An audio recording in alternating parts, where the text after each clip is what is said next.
Welcome. A new show that I've decided to do. A few from the sidelines, stateside, and I've got a very special guest all the way from the States. I'll let him introduce himself from the channel that he represents, and yeah, take it away. Yeah. Hello, everybody. Sally from American Hammers TV. You can normally catch me on there Wednesday nights with Lee, our host. James has been joining us the past couple of weeks and had me as a guest on tonight. So very honored and happy to be here. Good man. Good man. Let's get into it. Like last night's game. Before the lineups come out, how was you feeling? Confident. I mean, I know you and me were speaking about it last Wednesday with Lee. I felt confident because, we had after the Leeds game, obviously we got a good result, but it sounded like the team wasn't happy with their performance. So, you see that, you see Manchester United. It's our third time playing against them. The first two times that we played against them gave good efforts. We just didn't come away with results, and especially the first game. And then the second game in the Cup, take them 100-plus minutes before they even score. You just kind of had that feeling like, okay, we're going to go up there, we're going to go for it. Because there was no reason not to. Fifth in the table, get a chance to possibly move up to fourth, if I'm not mistaken. And we had been getting results all day. Tottenham had just lost right before the match, and that was good for us. But then, starting lineups come out, and you have 8 defensive players on the pitch, and you can just tell that Moyes, his mindset was, we're going to do exactly what we did in the Cup and just try to grind out a draw and possibly squeak a winner. And it just backfired.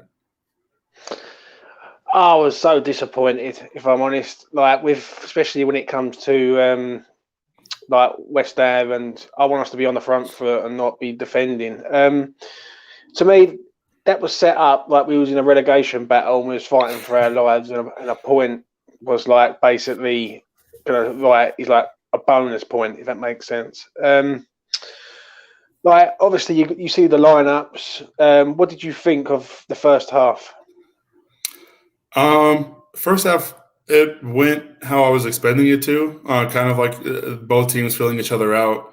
Trying to find the perfect pass, if you will. I guess with our team, whenever we're able to get set points, I get pretty excited just because we have so many people that can go for it. But I don't think we had one. I don't think we had too many of them. We had how many corners? We had 2 corners the whole game. And surprisingly enough, Cresswell didn't take either one of those, which is kind of surprising to me. which to me makes no sense. Like you got Cresswell, and you got Mark Noble. First minute of the game, we win a corner, and he decides he's taking it.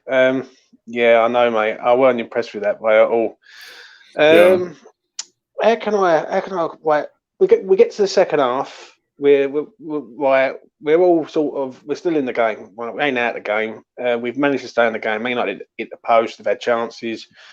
Fabianski was like man of the match in my eyes. Going into the second half, what was you expecting? I was expecting some kind of change coming out of the locker room, honestly, because I feel like if you went 45 minutes and you held them to 0-0 and they had better quality chances than you did. I feel like that would have been the perfect time to bring somebody on, bring some fresh legs, some attacking legs, because Manchester United second half was still going to have more of the ball. They were, going to be. I have no idea how they didn't score more than 1 goal. I mean, Rashford had some nice chances. They were getting what's his name? I don't know. I can't think of his name. James was getting in behind the line. So. But like you were saying, Fabianski played a hell of a game.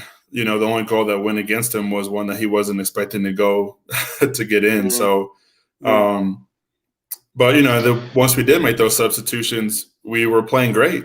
We were creating chances, we were more attacking, but it was too little, too late.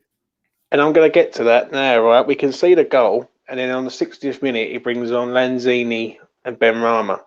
Now we'll get to Ben Rama in a minute, but once them subs come on and you're sitting there, in like America. What was you expecting? I was expecting kind of what I saw, honestly, for us to have a little bit more of the ball in the attacking third, have a little bit more creativity as far as crosses and chances were concerned. And the chances part didn't really come. The creativity part was there in essence, but it just wasn't something to where we were efficient enough in the final third, which has kind of been a big, damper on us kind of midway through the season when we were still winning games. So we were just like 1-0 or if we were drawing, it was just because we didn't attack enough. But yeah, I mean, it was night and day from the second the subs came on. We were a completely different team. Yeah, I agree. I agree. As soon as we come on, as soon as them two subs come on, within 2 minutes we had two chances, and it just proved it. I don't know whether you see it from over there, but did you see David Moyes' interview after the game? I did not see it. They do show the interviews after the game, but I didn't see it. Right, his interview said that he wouldn't have changed anything. In hindsight, he would have kept the same team and the same lineup, and he would have done the same thing as what he'd done in the match. I just want to hear your thoughts on that. I think from a manager's perspective, I think that's just him trying to save his own ass in a way. Because I mean, if you're the manager, and I mean, even on last week's show on Wednesday night, I was saying that I've kind of given Moyes the benefit of the doubt when he's put out a team sheet that I'm not particularly excited about seeing because they've been able to get results or play pretty efficiently. So even though this lineup wasn't what I wanted to see, I still had some positivity to it. And I think he was looking at the cup tie up at Old Trafford and was like, why change anything? If we were playing decently, even though that game was kind of rough to watch in essence because it was just, nobody was really going for it. It's like, well, I don't have to do anything different because we took them through 90 minutes without them scoring a goal. So he's just trying to get a draw that way. So, I mean, yeah, he's just saving his own self on that one. Yeah. There's a few players that I'm going to mention there. I just want to ask you what your thoughts were on these players. I'm going to start off with Antonio. What did you make of Antonio? He was a pest, I think, for their back line. I think throughout the game he wore them down. I know before the show, you and me kind of talked about how, the one positive thing about going so defensive was that, towards the end of the game, the last 20, 15 minutes, you could see Manchester United were worn down, tired, beaten up kind of thing, because I don't think they expect teams to really play them like that. He was a pest. Attacking-wise, he didn't really offer too much. He did make some good runs, but, I mean, outside of that, and it's not just him alone. We didn't really get too much attacking from anybody, but I think he played his role. He did his job. Yeah. What about Ben Johnson? We've got a right-footed player who's naturally a right-footed, playing on the left-hand side. What's your thoughts? He had a rough start to the game. In one of the group chats I'm in, a buddy of mine, Danny, was saying that he had like 4 or 5 touches in the ball, and there were 4 or 5 giveaways. I think a bit of that was just him playing not only on the left side, the wrong side, but just playing out of position. Because I know earlier in the year he kind of played out of position when he played that Masuaku role in the 5-back, but he had a pretty decent game. I mean, he even scored, for being honest. So, So I think when he's playing a role that he's comfortable in, he's good. Obviously he's still young. I think he still needs some playing time to get adjusted and acclimated. But I don't know if starting him in that role was the smartest of choices.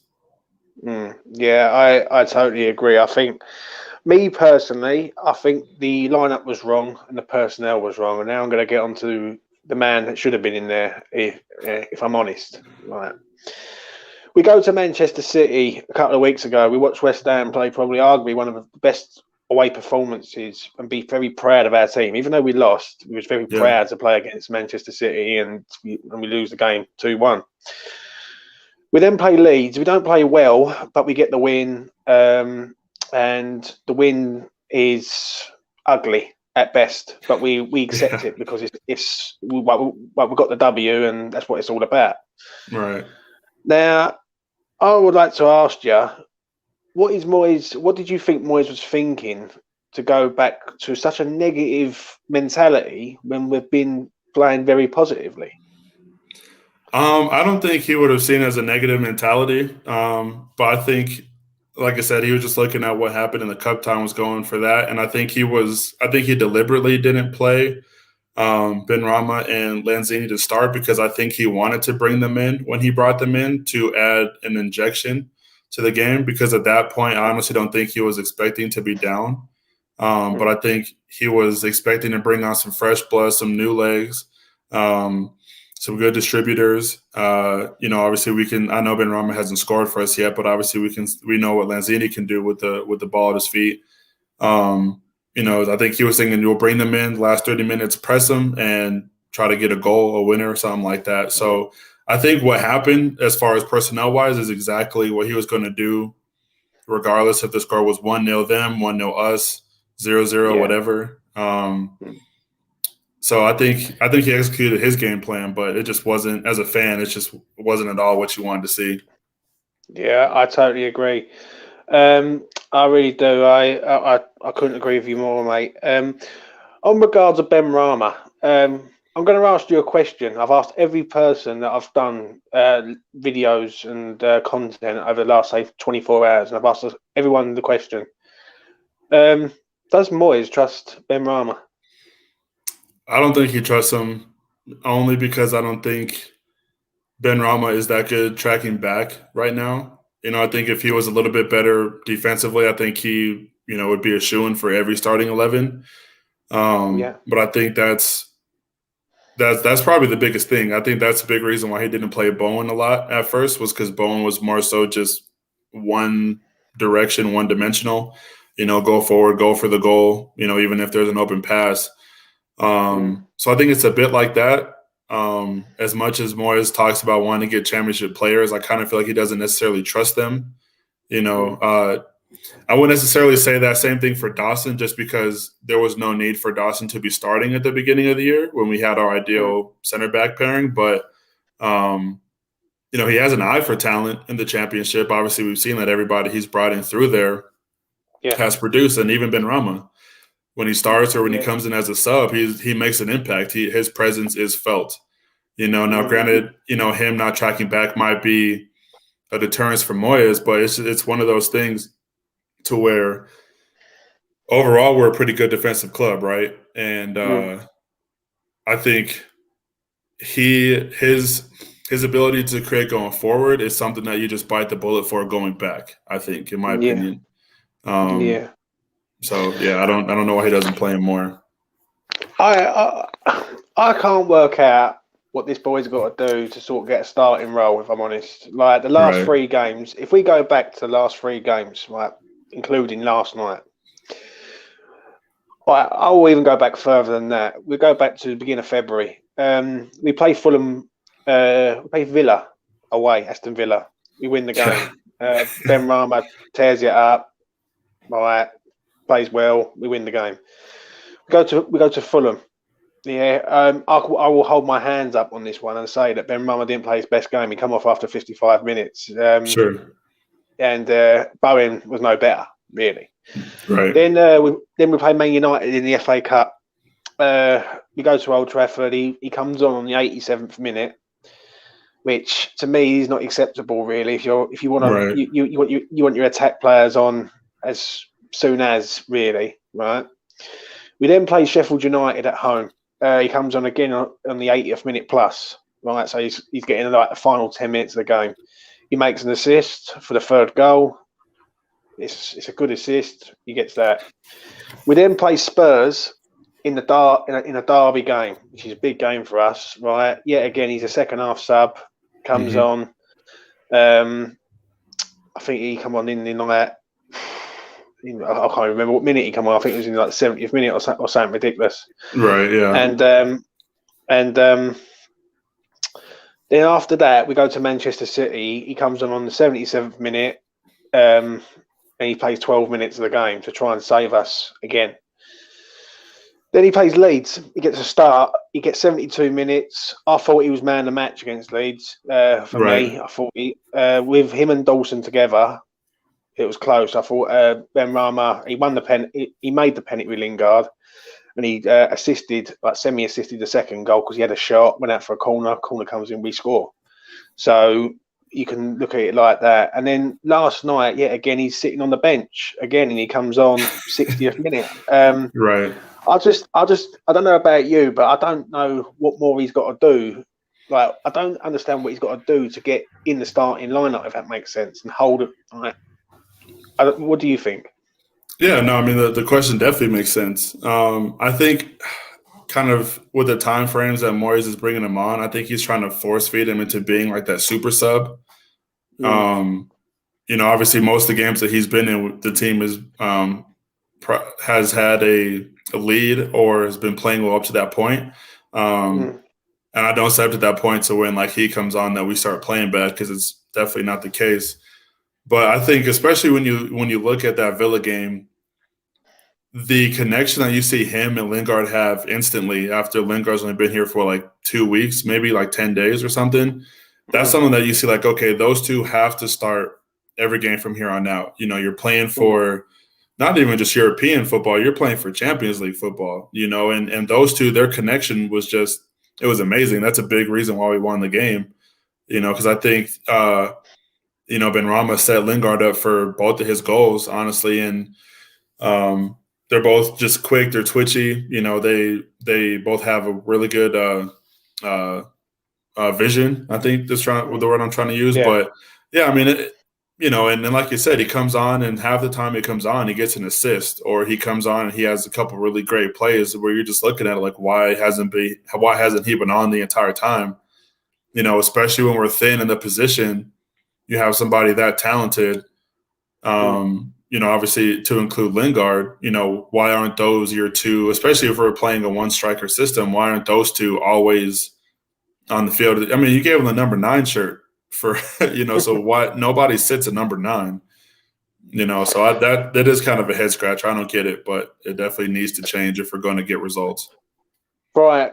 Moving on, obviously after last night's terrible not performance, but just in all, like just the whole aspect of it, from the game, after the game, everything. We move on now. Well, we've got Arsenal on Sunday. I'm going to ask you a question. Does Ben Rama start? He needs to. I mean, Arsenal are going to be coming into that game with a lot of confidence.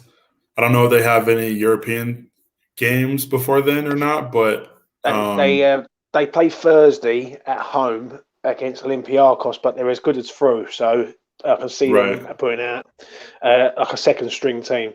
Sure. But yeah, I mean, that's, especially in a derby, and especially against Arsenal, nobody, unless you're an Arsenal fan, likes Arsenal. So you have to go for it, because they're creeping up in the table. Obviously, they're not going to pass us up if they win, but we're in that stage of the season, in that part of the table now, to where we're not fighting for points to save ourselves from relegation. We're fighting for points to travel next year, essentially. Whether that be just Europe in the Europa League or Champions League, both would be great. Obviously, Champions League would be fantastic. But we can't just hope on results from other clubs for us to stay where we're at.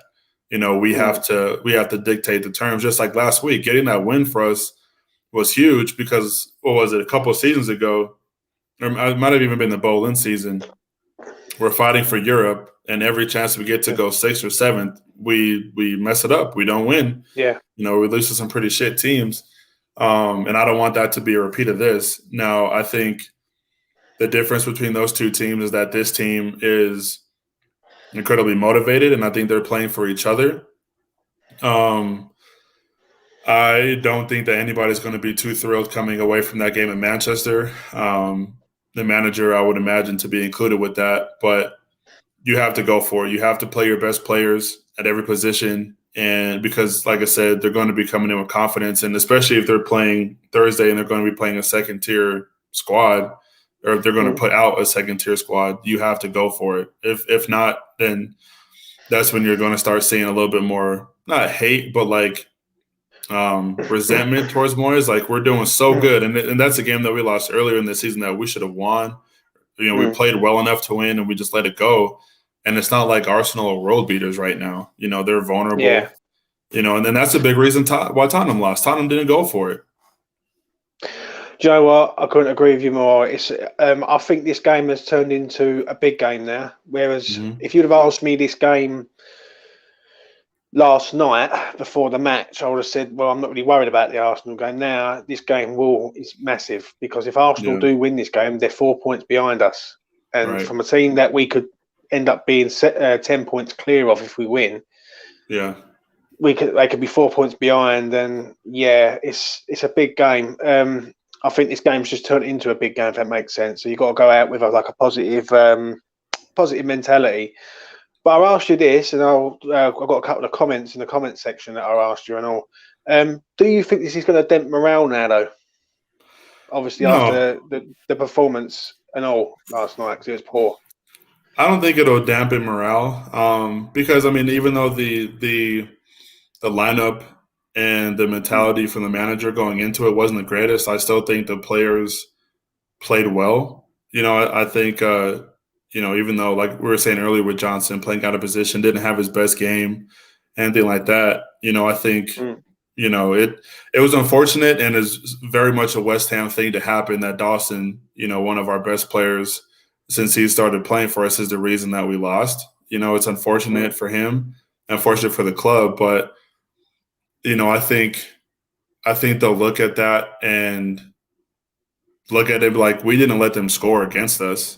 Whether that's a good thing or a bad thing. Manchester United, all the firepower they had, all the possession they had, they didn't score against us, right? It's an own goal to Dawson is essentially how that game happened. So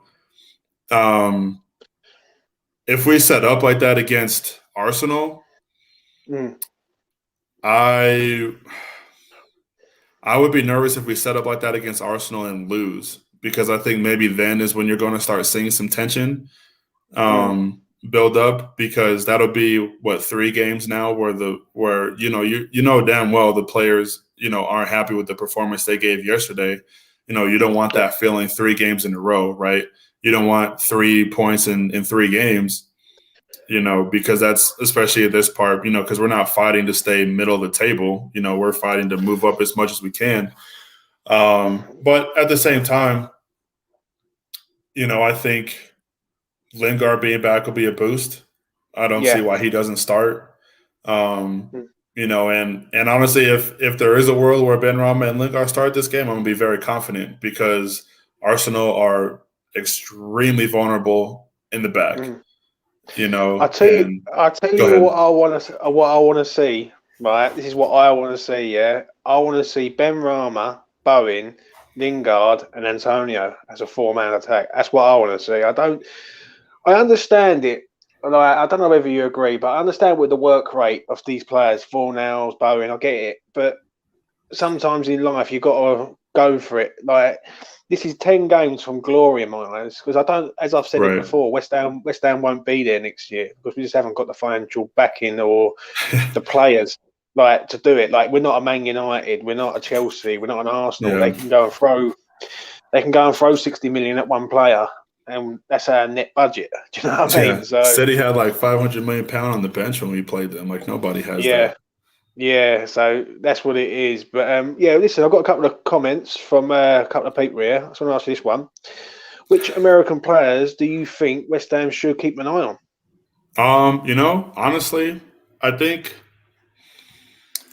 there's probably only one right now that we could make some kind of like radical move for, right? We're not going to get McKinney out of Juve. No way that's happening. We're not getting Dest out of Barcelona. But I think ever since Thomas Tuchel's been at Chelsea, the one person he hasn't featured is Christian Pulisic. Now, granted, if we go after him, that's probably our entire summer's budget.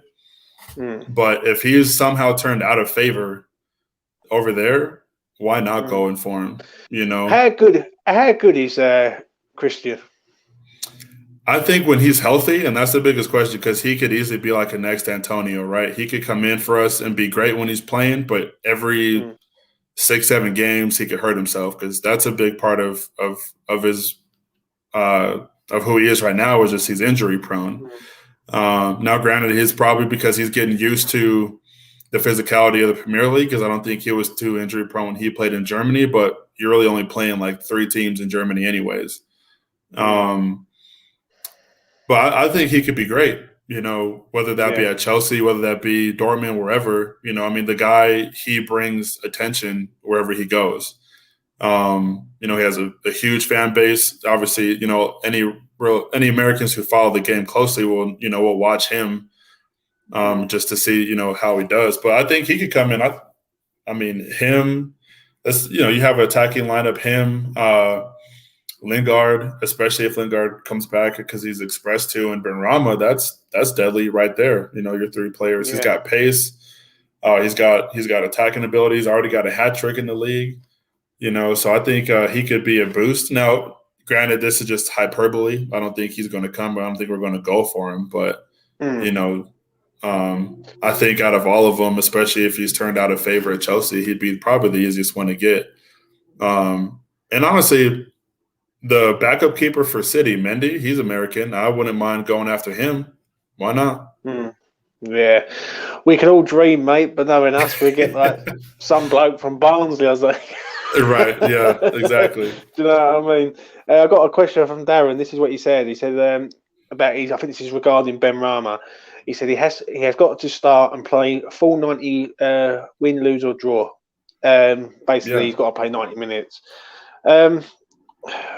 Do you think, though, it's becoming an issue now with him not playing, though? Like, because we're talking about Benrahma really more off the pitch than we are him on it. Do you know what I mean? If that makes sense. Yeah, I don't think it's an issue right now, just because we've gotten decent results with him coming off the bench. Obviously yesterday permitting wasn't the greatest, and in the Fulham match, like I said, he didn't have his best game, but you could argue that a lot of players for us didn't have their best game that day.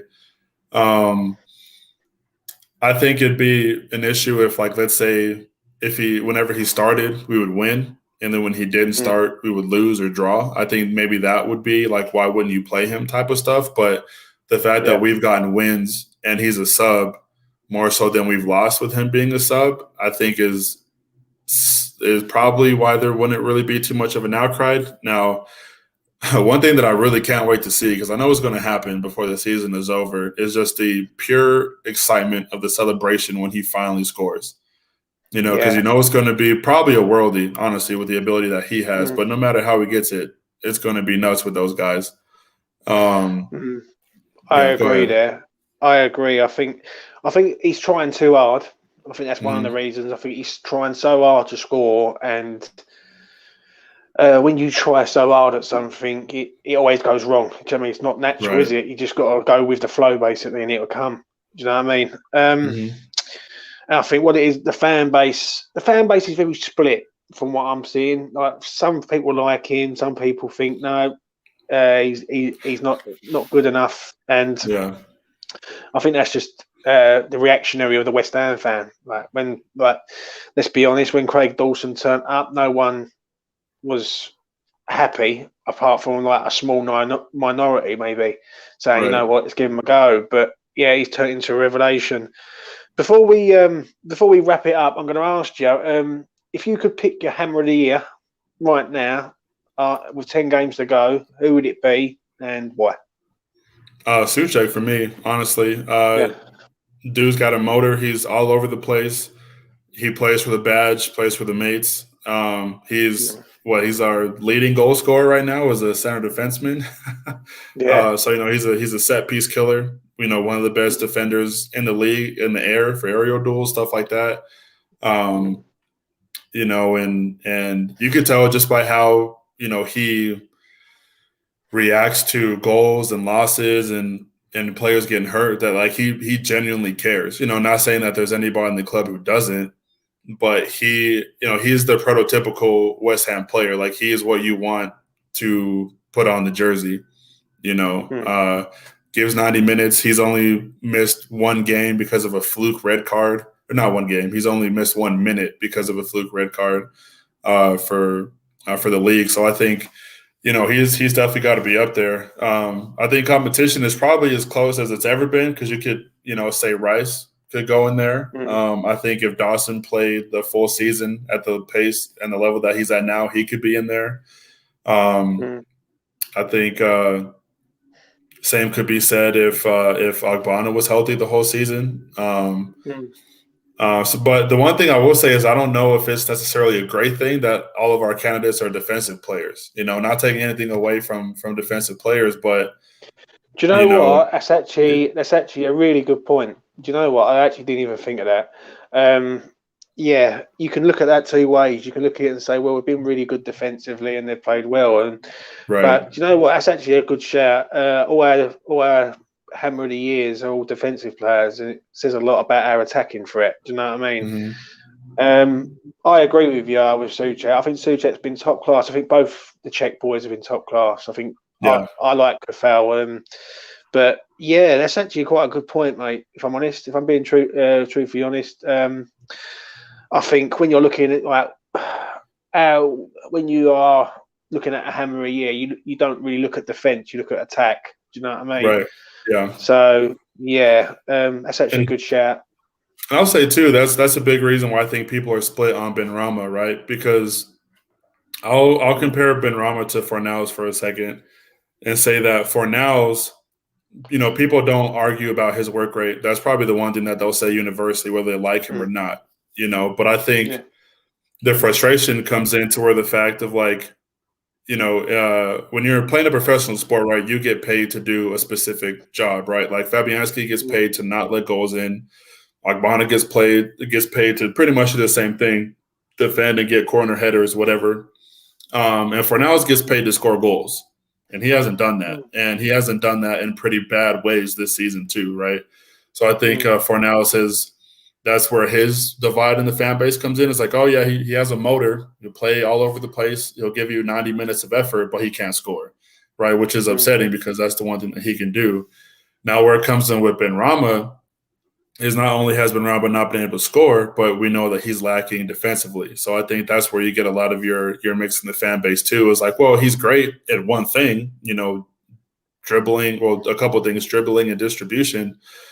But when it comes to goal scoring, he doesn't have it. When it comes to tracking back, he doesn't have it. And I think